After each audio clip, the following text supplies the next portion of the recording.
So part two, kind of, you know, piggybacking on this whole thing. At the end of the day, it really is about how much you're eating, period. So you've got to find a way, we all have to find a way that we can keep the amount of what we're eating, or calories, however you want to look at it, or portion size, down to a reasonable amount that works with our body, okay? And certainly for me, my friend Sherry, for several of us, we knew that, you know, in order for me to be in a place where I was losing fat, I had to really keep my calories down to definitely under 1,500, probably closer to 1,200.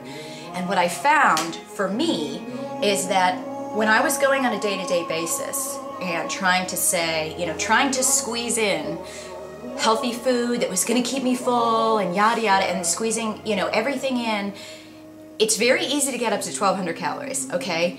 Even when you're eating healthy food. And, you know, I was making, you know, some of the stuff I shared with you guys. The turkey, when I do ground turkey and black beans and mix it all up and have it on, you know, salad. By the time I calculate that, you know, that can be probably 500, 550 calories. And then I'd be out and I'd have something else or whatever. I just found myself every day, because I was, you know, again, trying to eat round the clock and trying to make sure I had enough protein and worrying about all this stuff. You know, am I eating enough to fuel my workouts? And then I'd have, after my workout, I do, crap, let me tell her 1 second. Hey, I gotta call you right back, okay? All right, bye. After my workout, I'd have like one of those P90X recovery shakes. Again, with the whole recovery shakes, that thing, I'll get back to that.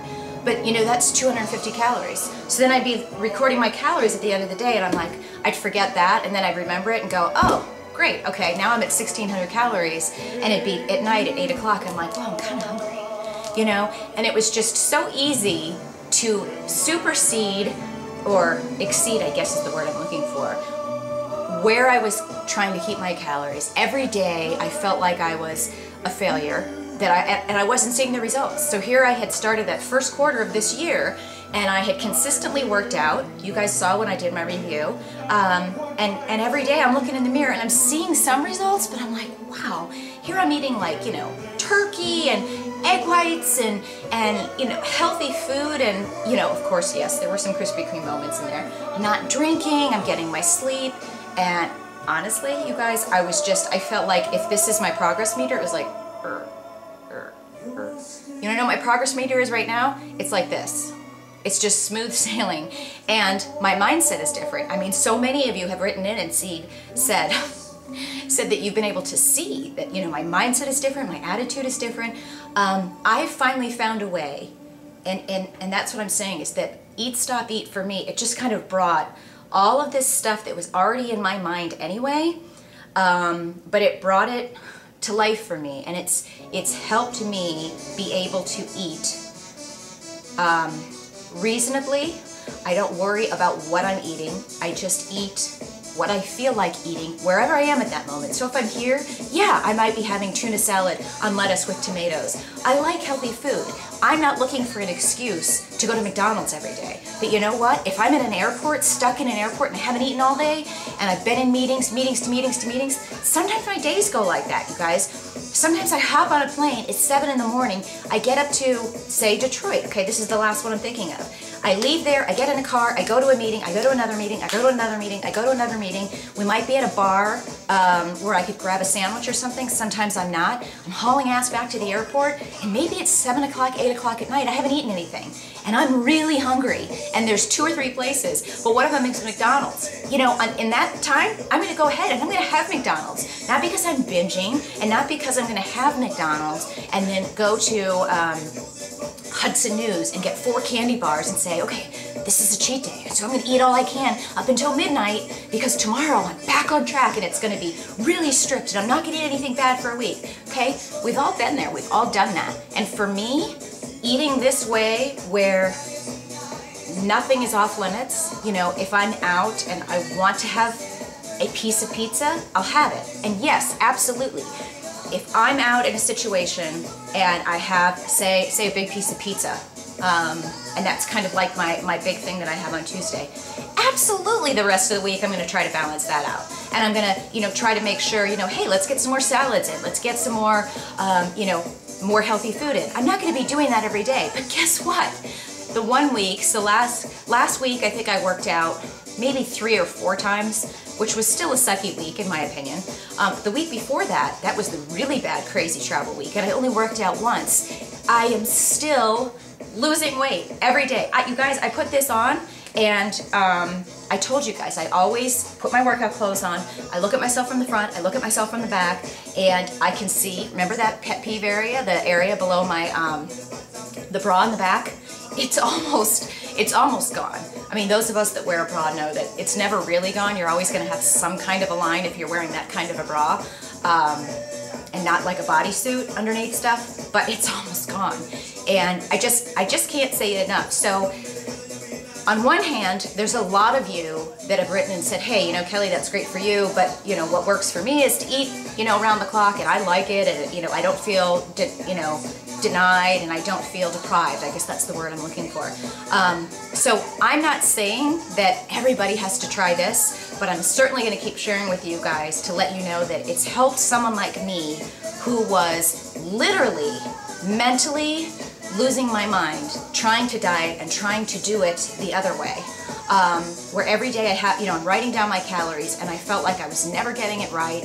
I was obsessing over food beyond even thinking about what I needed or wanted. It was just like, what can I have right now that's in my calorie range, that's gonna make me hungry? And then you eat something and you're like, well, I'm not really full, I'm still hungry, because you're always thinking about food. It shouldn't be that way, It's the whole saying of eat to live or live to eat. And now, you know what?